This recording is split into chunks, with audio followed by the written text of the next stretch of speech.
এই যে বন্ধুরা দেখতেই পাচ্ছেন, এটা হলো খোড়ে নদী, আমাদের তিহট্ট নদীর ধার। তাই এখানে হাট বসে।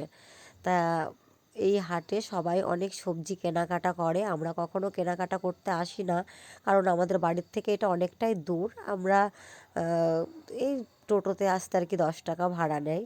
তা বিডিও অফিসের কাছে, শ্মশানের কাছে এই হাটটা বসে। তা খুব একটা হাট এখন বসেনি, যেহেতু দুপুরবেলা, আস্তে আস্তে বসবে।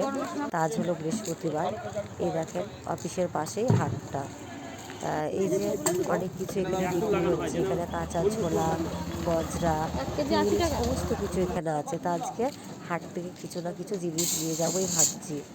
তা যাই হোক, এখানে একটু কাঁচা ছোলা কিনে নিলাম আমি, আর যে বৌমা আমার সাথে এসেছে সে। তাই এখানে কেনাকাটা হয়ে গেল। এরপরে সামনেই ফলের দোকান দেখতে পাচ্ছি, তা সেখানে আমরা চলে যাব।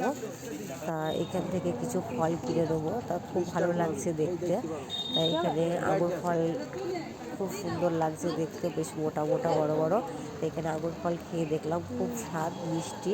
তো এখান থেকে আমি আর বৌমা আঙুর ফল কিনে নিলাম। দেখেন আঙুর ফলের থোকাটা কত সুন্দর, তাই না? এরপরে বাজারে চলে আসলো, ওরা জল খাচ্ছে, পানীয় ঠান্ডা জল, জলের বোতল নিয়ে আসলো। এখানে আখের রস বিক্রি হচ্ছে, আমরা আখের রস খাবো বলে আসলাম।